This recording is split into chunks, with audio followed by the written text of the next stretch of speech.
Bonjour tout le monde, je suis vraiment contente qu'on soit ici aujourd'hui avec vous, sage-femme dans une maison de naissance, pour parler de Toi, moi, bébé. Donc, concrètement, ce que c'est Toi, moi, bébé, bien, c'est un programme d'auto-soin que les parents peuvent décider de faire de manière autonome. Le contenu est en ligne, c'est gratuit. Il y a un projet de recherche, d'ailleurs, qui a été fait récemment pour évaluer l'efficacité de l'intervention, parce que le but premier de Toi, moi, bébé, c'est de prévenir la dépression postpartum.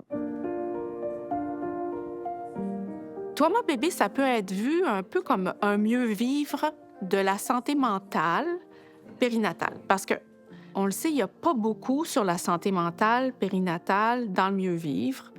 Et c'est un volet qui est absolument critique pour le bien-être de la femme et de son enfant futur. Donc, c'est un manuel qui peut être utilisé par toutes les personnes qui sont en contact avec les femmes enceintes, que ce soit dans les organismes communautaires, que ce soit les infirmières en périnatal, les sages-femmes, les doulas, les psychothérapeutes. Les gens peuvent le prendre puis l'interpréter puis l'utiliser avec l'intensité qu'ils souhaitent, là, peu importe dans quel réseau ils sont. Comme le mieux-vivre, d'ailleurs. Karine, Marie-Michel, vous êtes infirmière. Vous travaillez avec les mamans pendant la grossesse. Parlons de Toi, moi, bébé. Cet outil merveilleux que vous utilisez l'une et l'autre. Moi, je pense que ça m'a apporté un outil de plus dans ma boîte à outils que je garde pour ma pratique. J'ai l'impression que je peux proposer quelque chose à mes patients. Je peux même parler de certains modules avec elles. J'ai l'impression que quand ils s'ouvrent à moi, j'ai plus que de l'écoute à leur offrir.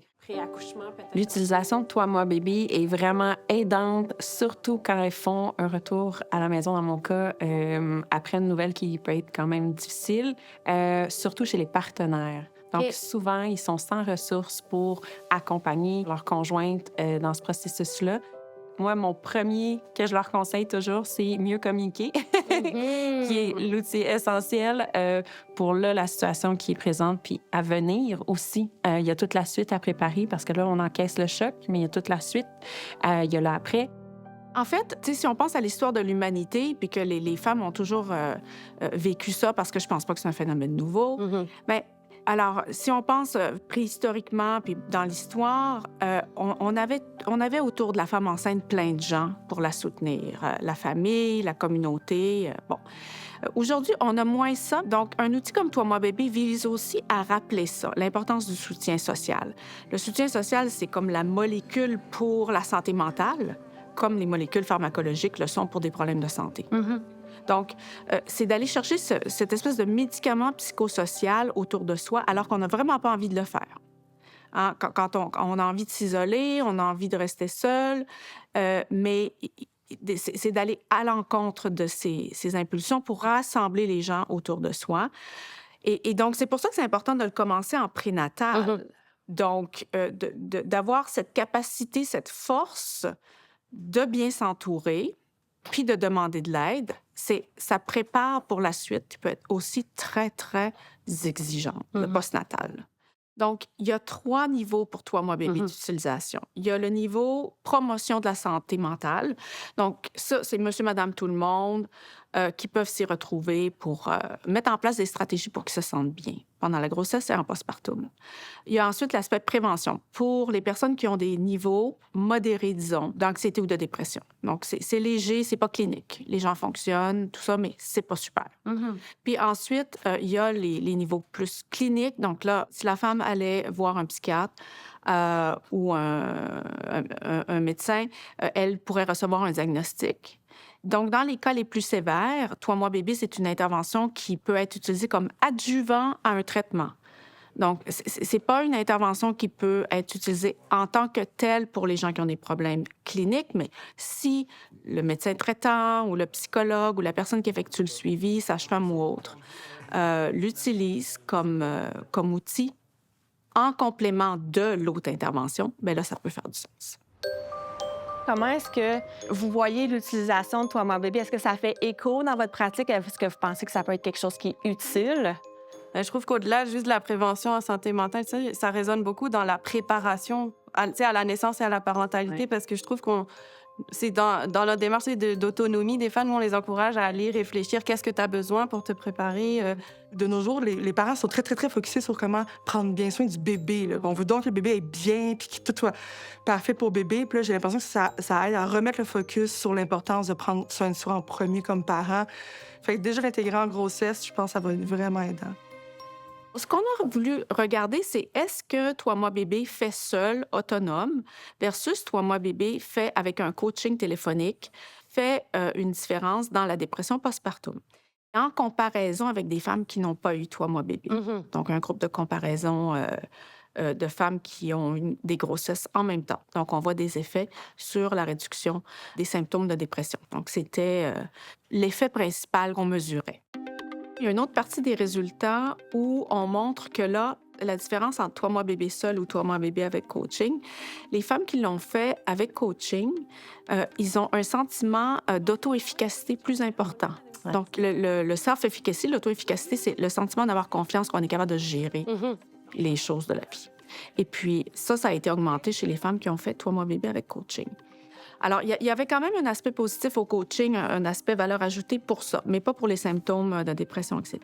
Donc, ce genre d'intervention-là qui est virtuelle, numérique en fait, fait en auto-soin, ça ouvre la porte à développer ça et à faire comme on souhaite le faire avec Toi Moi Bébé, de l'utiliser avec les intervenants du réseau.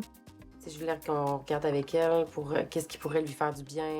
En tant que super utilisatrice, ce serait quoi votre message pour vos collègues, pour les motiver à mettre de l'avant Toi Moi Bébé? Moi, je pense que je les encouragerais à le faire, à s'ouvrir un compte et à faire Toi Moi Bébé pour qu'ils réalisent à quel point c'est bien fait. On peut l'arrêter, on peut revenir. C'est des pistes de réflexion, c'est des outils. Je pense que c'est facilement transférable dans énormément de situations. Mais Toi Moi Bébé, c'est la plateforme très concrète. Il y a des pistes de solutions qui sont vraiment day-to-day à implanter aujourd'hui, ici, maintenant, qui peuvent aider pour vrai. Fait que je pense que c'est ça la différence avec peut-être les formations, les programmes qu'on a autour. Puis comme professionnel, d'avoir quelque chose qui ici, maintenant, que je peux utiliser dès le premier instant, je pense que ça fait la différence aussi, là. Je trouve qu'on vit vraiment moins de détresse comme professionnel de la santé en ayant des outils. Toi Moi Bébé, il est là. Moi, je me sens vraiment moins démunie, puis ça l'allège un petit peu ma pratique là, infirmière. J'ai l'impression que je peux proposer des choses, puis qu'on peut changer la vie des gens. Comme chercheur, qu'est-ce que tu peux nous dire sur les effets sur la petite enfance? Parce que l'enfant grandit. Oui. Puis il y a des preuves scientifiques que ça fait la différence. Quand on prend les problèmes de santé mentale puis on regarde le développement des enfants, là, juste comme ça, on ne sait pas si c'est le fait que les parents ont des problèmes de santé mentale, les enfants ont des problèmes de santé mentale. On sait qu'il y a une certaine génétique, une certaine hérédité. Absolument. Mais quand on regarde les interventions pour réduire les problèmes de santé mentale des mères pendant la période périnatale, on voit qu'il y a des effets sur les enfants. Donc là, on est plus sûr qu'il y a un lien de causalité parce qu'on réduit un problème, mais la génétique ne change pas, mais le santé mentale de la mère change et ses pratiques parentales changent. C'est ça. Donc, une mère moins déprimée et moins stressée et moins anxieuse va être plus en mesure d'être présente pour son enfant, donc de mieux le stimuler, de favoriser son développement par cette présence qui est plus sensible. C'est associé avec plus de sensibilité maternelle, les interventions sur la dépression, l'anxiété pendant la période périnatale.